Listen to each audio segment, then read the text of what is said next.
So tell me a little bit about where you're at now at this point in the process. You're a few weeks, really a couple months, less than a couple months before starting the Loyola this fall. How are you feeling about it? I'm feeling okay. As we're recording this video, Loyola still hasn't given us a direct answer as to if we're online or hybrid or in person, but assuming that Los Angeles sadly will not be as, how do I say, like coronavirus friendly by the time it's August, I think most likely it'll be online. We're just waiting for the news, but there's nothing I can really change. I just have to kind of enjoy the summer and read some prep books here and there for law school and just being ready to possibly be online. Nice, nice. Yeah, I think that most schools are going to end up going online, especially if there's an open question about it. If things might look a little shaky, it's the safer route. I Mhm. know I'm going to get questions on this though. You mentioned some books that you're reading for 1L prep. What are some of those books? So obviously, just as a kind of like a funny, see what a 1L experience might be like, the classic 1L book by the Harvard law student, the former Harvard law student. I forgot what his name was already, but that's a good book. I've been recommended a few By any books. chance, do you mean Scott Turo's 1L? Oh yeah, yeah, Okay. yeah, that was 1L. Yeah, that's a really good book. Honestly, I've heard great things. Also, Getting to Maybe is a really classic one that a lot of people have recommended.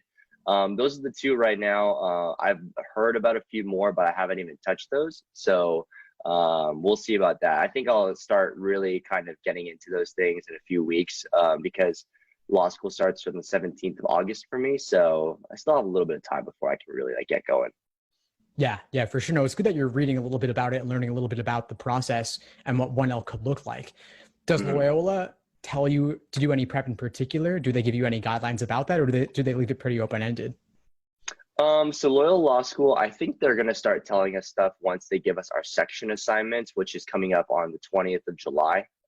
So we're still waiting on that. But in terms of other resources, they've given us like town hall meetings and various webinars with some of the professors that we can kind of get a sneak peek on things. And required readings, though, not necessarily. There's like a Loyola book club that they've been like passing around and stuff, but I just think it's a little too early for them to really tell us. But I know that certain students in my incoming class were given this like kind of pre 1L summer institute kind of thing. I think that Harvard was kind of starting where it kind of gives some students a chance to experience what 1L might be like and the successes of it. There's this whole debate about like, do you get invited or do you have to sign up? And ultimately, I think you had to get invited, but by no means do I think you're disadvantaged if you don't do it. Right, right. No, I imagine that you could walk in day one without any prep at all, without any book reading prior. You'll learn what you need to know, but at the same time, there are benefits to getting ahead a little bit. And I know there are a lot of gunners who do want to do at least some prep. And there's varying schools of thought about this. I've seen some say don't do anything. I've seen some who also happen to be selling 1L prep, saying that Mhm. 1L prep is a good idea, but they could still be right. Who knows? But I guess you'll be able to report back a few months from now. Yeah, I mean, it's the advice has been really nothing in the middle. Like it's kind of been polar opposites. Whether it's, hey, don't go into law school having studied, enjoy the summer, read some books, enjoy time with your family because you'll need it. But then there's also people who have recommended, read those prep books. Might as well get ahead. Like, these kids are going to be super, super competitive, especially online. So I have no idea. It's kind of frustrating because I don't know what's going to be the best, but I guess I'll just have to do whatever I think is better. But ultimately, everyone's going to start from the beginning somewhat. Like no one's gone to law school yet. That's the whole point of going into law school. That's cool. It's cool to take that approach and make the most of the summer that you have. And I feel like that was kind of a mentality that you took back when we were working together. And I guess I should have prefaced our conversation with the fact that we worked together intensively one-on-one to prepare Yeah. you for the LSAT. And I thought that you struck a really good balance between being committed to the process hmm without letting it completely take over your life to the point of burnout. Yeah. Wow. I mean, I look back and that process was in the fall semester of my senior year. So that was last year. But yeah, honestly, that was a good point. I think knowing the schedule that you gave me and knowing that I had work to do most of the days was great. But I knew that after a certain time, I was to go home, enjoy some time with friends, enjoy some time just with good company and everything. And I think it was a good balance. But by no means was it easy, but it definitely was a much more efficient and much more like effective approach, I remember. Yeah, definitely. Yeah. So we're speaking now, beginning of July, you've got law school about a month and a Mhm. half away from now. But to zoom back in time, it was fall semester of last year, fall 2019. You were studying for the LSAT and putting Mhm. together your applications. Do you want to share just a little bit about what that process was like for you? Yeah, of course. And I always love sharing this stuff because I think it can really help students. I kind of started this whole law school process, a couple years back when I was interested in it, but the whole process really began officially in, I guess, the beginning of 2019 in January when I started studying for the LSAT itself. I used some other test prep programs, and I was planning for March, but I ended up taking it in July. Still wasn't ready, and that kind of pushed me back because I wanted to send in all my applications by October to be early. All the advice that you yourself and other industry professionals have given us is that earlier is better for sure. I mean, even though it's kind of like not as important, I'd say nowadays, but still that kind of set me back. And so I realized I had to study really differently and really like much more efficiently and effectively. So I began that process again in September during my fall of senior year. And that's where I actually came across you, and we worked together. And for those 2 months or so, we worked together one-on-one, and I ended up taking it in November, which allowed me to still apply by January like 6th. I still sent in all my applications to the California schools I wanted to go to. And I threw in four more at the end of January just because, hey, why not? It's still time to. And that was the process. But if I had known coronavirus was to hit and that I'd have a little more time, I'd say I might have retaken again because the LSAT Flex is definitely favorable for some students, including myself, I think. And so I don't regret anything. I'm happy to go to Loyola with the amazing amount of money they've given me. But if I look back, there are definitely some things I wish I had known ahead of time. That would have been really helpful. Yeah, for sure. There's always more you wish you could have done. And maybe, yeah, with COVID, you could have retaken it, but you still got a ton of scholarship money. And feel free to disregard the specifics if you want to, but I'm sure folks would be interested just to get a sense of what the Mhm. magnitude of those LSAT scholarships could be like. Are you willing to share anything about that? Yeah, I'm pretty transparent with the scores. I think that'll be pretty helpful. I mean, LSAT score wise, I was able to increase from a 154 to a 164. Thanks to you, Steve. I mean, I always give credit to when we work together, like the nuances of figuring out not only the LSAT but also the mental approach and not getting psyched out by certain things and things like that. Even like the getting the music stuck in my head was a huge thing that we figured out. But in terms of scholarship money too, yeah, essentially I'm paying almost little to nothing actually to Loyola, maybe a few $1,000s, I think. I would say it's one of their bigger scholarships they give out. I don't know how many other students were able to get it, but I mean, as long as I don't think there's any repercussions for me talking about it. It's a great opportunity that I got, and I know that other T14s or higher schools that might have, given me no money but still acceptance. I don't know if I would. I don't know. That's a tough decision because, especially with COVID and family circumstances and trying to keep debt lower, I was really blessed, honestly, to be given this opportunity to go with essentially no money from my pocket. That's incredible. And you say it so matter of factly, but I think it's actually huge. And most people don't realize how important this is. The debate over scholarships versus prestige, scholarships versus the rankings. I mean, we didn't open this video talking about Harvard Law, but Hmm. Loyola paying little to nothing in some Hmm. ways, in some situations could be better depending on your circumstances, depending on your goals. But to pay Yeah. almost nothing for law school and save hundreds of thousands of dollars through increasing your LSAT score 10 points is Yeah. incredible. That's a lot Yeah. of money per Honestly, point.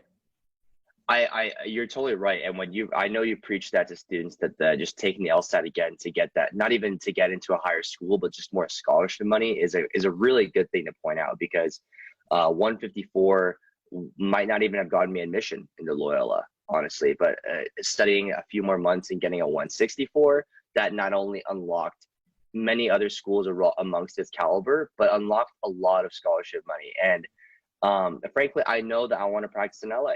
And so Loyola being a great LA powerhouse school and has a great alumni network, like it honestly worked out for the best. And I truly mean it for anyone watching. Like if you just study hard, stay faithful, like things will work out in a really weird way. Because back in November when I was working with Steve, I was pretty stressed and I didn't think that I'd be in the position I am now. Yeah. And then just to call out again, the length of time you put into this. Like I helped you and we worked together, but at the same time, you were at this for a long time, even before we started together. You mentioned January of 2019 Hmm. all the Yeah. way through to November, right? So nearly an Yeah. entire year you were Hmm. focused on this. Crazy. I know it's been a long time. And, you know, granted, I studied during school. So people might say, hey, you could have done better maybe if you just did it, um, you know, during the summer after senior year. But frankly, I've had this debate with a lot of other students. I think now is the time to enter, especially with coronavirus and a lot of things changing. Attorney work is going to be really helpful and really necessary. And I think you've mentioned it in a lot of your podcasts and YouTube videos, but there's the opportunity cost. You know, if you don't go into this cycle, then the next cycle might be even more competitive and you might get less money or things like that. I mean, it's not a guarantee, but it's something I had to really think about. And, you know, I think this is ultimately the best decision for me. Yeah. Yeah. There's always going to be pros and cons, but it's important to really at least think them through fully, not to just Hmm. go based on gut instinct or emotion alone, because there are trade offs and the repercussions of any choice are pretty large, especially when we're Hmm. talking about the opportunity cost of salary as well as just the cost of tuition itself. Sure. Of course. Now, one thing we didn't talk about, and feel free Hmm. to cover only the details you want to, but Yeah. we didn't touch on GPA and we didn't touch on parts of the application like the personal statement. Yeah. Well, what role if any, do you think those played in your application, either to help or to hurt or anything in between? That's a great point. And you know, I'm again happy to share. I don't think there's any reason why I can't share personally.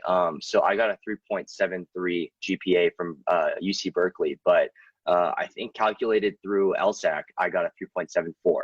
So that helped me by, you know, getting that point oh 0.01 boost. But I think the GPA was good because for Loyola and other schools, a 3.7 was in the 75th percentile. So that helped me as well in terms of scholarship money and looking like a competitive applicant. Um, and in terms of the personal statement, I think that's actually a really underrated area that people forget on. I've been stressing this to maybe 3 or 4 other people that I'm currently just kind of helping as a friend in terms of the law school process, is that your personal statement is where you can really differentiate yourself. And personally, I think that's the reason why I got waitlisted at schools such as Berkeley, where like my scores were clearly under both the 25th percentile. And I don't know if I'll get in it or not off the wait list, but the fact that I think I had a personal statement and a why Berkeley that really showed them, hey, this guy really cares about Berkeley and wants to be here. I think that made the difference, along with letters of rec I got from professors that went to Berkeley. So I don't know. It's always going to be a question in my mind, but it seems like a logical thing. I think that the personal statement helped a lot. Yeah, I would certainly imagine so. Mhm. So let's bring it back to the present day now. We're looking ahead towards Loyola maybe being online this fall.